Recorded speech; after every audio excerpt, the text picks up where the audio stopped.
నమస్కారం అండి. నా పేరు డాక్టర్ ఆర్ఎంపి శెట్టి. జ్యోతిష్ శాస్త్ర విభాగంలో గత కొన్ని సంవత్సరాలుగా అనేక విషయాలు మీకు తెలుపుతూ వస్తున్నాను. మీరు చూస్తున్నారు, అనుసరిస్తున్నారు, లాభపడ్డారు కూడా. చాలా సంతోషంగా ఉంది.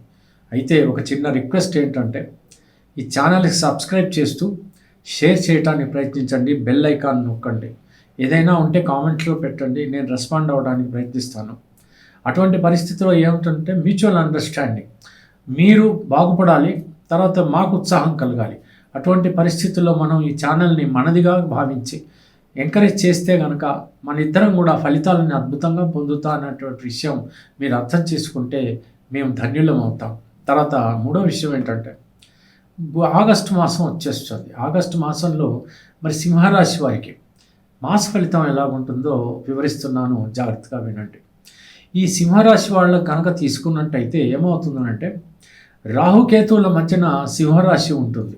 సింహరాశికి అధిపతి ఎవరయ్యా అంటే రవి, సూర్యుడు. అయితే ఇక్కడ మనకి ఏంటంటే రాహు యొక్క దృష్టి సింహరాశి పైన పడుతుంది. అప్పుడు ఏమవుతుందంటే మీకు ఎక్కడ లేని ధైర్యం వస్తుంది.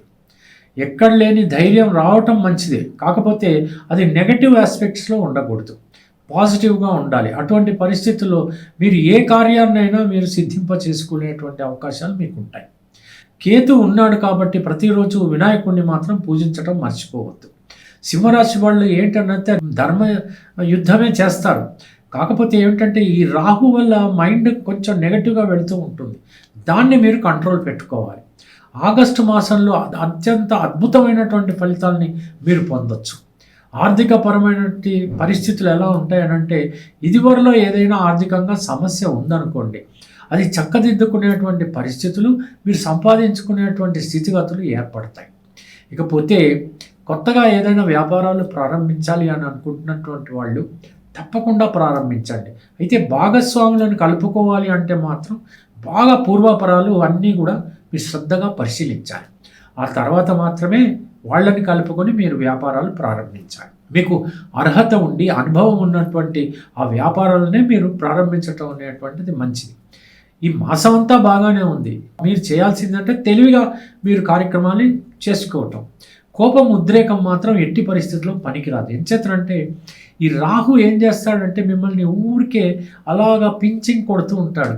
మీరు ఉద్రేకానికి గురయ్యేటువంటి, ఆవేశానికి గురయ్యేటువంటి అవకాశాలు ఉంటాయి. కొంచెం మీరు నెమ్మదితనంతో మీరు ఒక్కొక్క పని సాధించుకుంటూ వెళ్ళాలి. ఆర్థికపరమైనటువంటి పరిస్థితులు చాలా బాగున్నాయి. మీకు ఎటువంటి ఆపద లేదు. మీకు ఏమవుతుందంటే 11 స్థానంలో గురువు ఉన్నాడు కాబట్టి మీకు లాభకరమైనటువంటి పరిస్థితులు ఉంటాయి. వ్యాపారస్తులకి మంచి లాభాలు కలుగుతాయి. ఏ వ్యాపారస్తులైతేనేమి ఏదైనా పర్వాలేదు, లాభాలు మాత్రం బాగానే ఉంటాయి. వాళ్ళ వ్యాపారాలు కూడా సవ్యంగా సాగుతాయి, ఎటువంటి సమస్య లేదు. ఉద్యోగస్తులు కూడా మీ ఉద్యోగాల్లో మీరు సుపీరియర్స్ని తప్పకుండా తృప్తిపరచగలుగుతారు.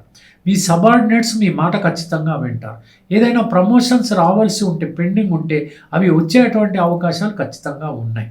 ఆ తర్వాత ఏదైనా దూర ప్రయాణాలు మీరు వెళ్ళాల్సి రావచ్చు. అంచేతంటే భయపడకండి, కానీ తగు జాగ్రత్తలు తీసుకుని ఆ ప్రయాణాలు చేయండి. అనవసరంగా మాత్రం ప్రయాణాలు దయచేసి పెట్టుకోవద్దు. ఎంచేతమంటే మనకి తెలుసు 2025 సంవత్సరం అంత వాతావరణం అనుకూలంగా లేదని ముందే తెలుసు కాబట్టి అనవసరంగా ప్రయాణాలు పెట్టుకోకుండా అవసరమైతే ప్రయాణాలు చేయండి. ఆరోగ్యం కాపాడుకోండి, అది మాత్రం చేయండి. ఇంట్లో పెద్దలు వాళ్ళ ఆరోగ్యాలు కుదుటపడి మిమ్మల్ని ఆశీర్వదించేటువంటి పరిస్థితుల్లోనే ఉంటారు. పిల్లలు ఖచ్చితంగా బాగా చదువుకుంటారు. దంపతుల మధ్యన ప్రేమ, అభిమానం కూడా చాలా అద్భుతంగా చోటు చేసుకుంటుంది. ముఖ్యంగా ప్రేమికులకు అద్భుతమైన మాసంగా నేను చెప్పచ్చు. ఇకపోతే ఈ ప్రొఫెషన్ రంగంలో ఉన్నటువంటి వాళ్ళు కూడా ఎంత బాగా ఉంటుందంటే, వాళ్ళు ధర్మబుద్ధితో వాళ్ళు తమ వృత్తిని నిర్వర్తిస్తారు. వాళ్ళు చేయాల్సినటువంటి కార్యక్రమాలు ధర్మబద్ధంగానే చేస్తారు. సంపాదన కూడా అలాగే ఉంటుంది వాళ్ళకి. భగవంతుడు దీవించేటువంటి పరిస్థితుల్లో ఈ సింహరాశి వాళ్ళకి ఉండేటువంటి అవకాశం ఈ మాసం అంతా కూడా ఉంది. విందు వినోదాల్లో పాల్గొంటారు, శుభకార్యాల్లో పాల్గొంటారు. వివాహం కానటువంటి వాళ్ళకి సంబంధాలు కూడా కుదరటం, మీ జాతకరీత్యా ఎప్పుడు పెళ్లి జరగాలో తప్పకుండా అప్పుడు జరగటం కూడా జరుగుతుంది. విదేశాలకు వెళ్ళాలి అనుకున్నప్పుడే, అర్హత అవకాశం ఉన్నప్పటికీ కూడా పరిస్థితులు అనుకూలంగా ఉంటేనే ఆ ప్రయాణాలు చేసి మీరు విదేశాలకు వెళ్ళండి. లేకపోతే అనవసరంగా ఇబ్బంది పడేటువంటి పరిస్థితులు ఎదురు కావచ్చు. ఇకపోతే కోర్టులో కేసులు ఉన్నటువంటి వాళ్ళు తక్షణమే అవి పూర్తి చేసుకోవడానికి కూడా ప్రయత్నించండి. ఇకపోతే వస్తువులు కొనుక్కునేటువంటి పరిస్థితి చాలా బాగుంది. ఏదైనా దస్తావేజులు అంటే ఏదైనా డాక్యుమెంట్స్ అవి ఇవి ఉన్నాయనుకోండి, జాగ్రత్తగా పదిలపరచుకోండి. ఎంచేతనంటే మీ డాక్యుమెంట్స్ని మిస్ప్లేస్ చేసేటువంటి అవకాశాలు ఉంటాయి, ఎవరి వల్లనో అలా జరుగుతుంది. కాబట్టి అవన్నీ కూడా మీరు సీక్రెట్గా జాగ్రత్తగా మీరు దాచిపెట్టుకోండి.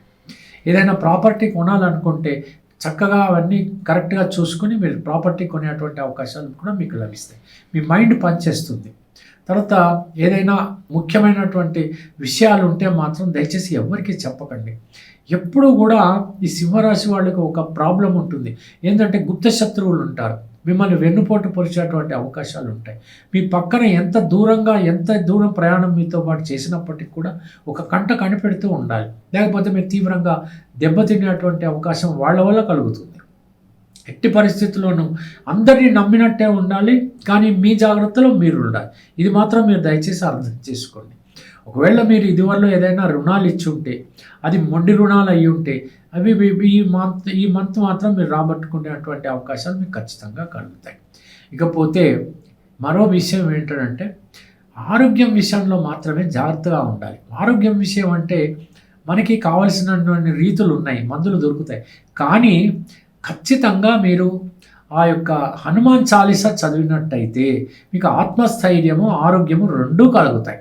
ఇది చాలా అవసరం సింహరాశి వాళ్ళకి. ఏంటంటే ధైర్యే సాహసే లక్ష్మి అన్నారు. ఆ ధైర్యం మీకు ఎలా కలుగుతుంది? హనుమాన్ చాలీసా చదివితే కలుగుతుంది. లేకపోతే సింహరాశి వాళ్ళు అయ్యి ఉండి కూడా మీరు భయపడడం అనేది అర్థం లేదు కదా. కాబట్టి మీరు అలా చేయాలి. తర్వాత వీలైతే మటుకు ఆదిత్య హృదయం కూడా చదవడానికి ప్రయత్నించండి. కాకపోతే వర్క్ ఈజ్ వర్షిప్ అన్నారు. మీ పని మీద మీరు నిమగ్నత కలిగి మీరు మీ యొక్క దృష్టిని దానిపైన మాత్రమే కేంద్రీకృతం చేసి కష్టపడి పనిచేస్తే ఫలితం మాత్రం అలాగే దొరికేటువంటి అవకాశాలు మీకు ఖచ్చితంగా కలుగుతాయి. ఏ రకమైన సమస్య మాత్రం ఈ మంత్ మాత్రం మీకు లేదు. ఇది మాత్రం నేను చెప్పగలను. తెలిసింది కదండి. సెలవు, మరి ఉంటాను. నమస్కారం.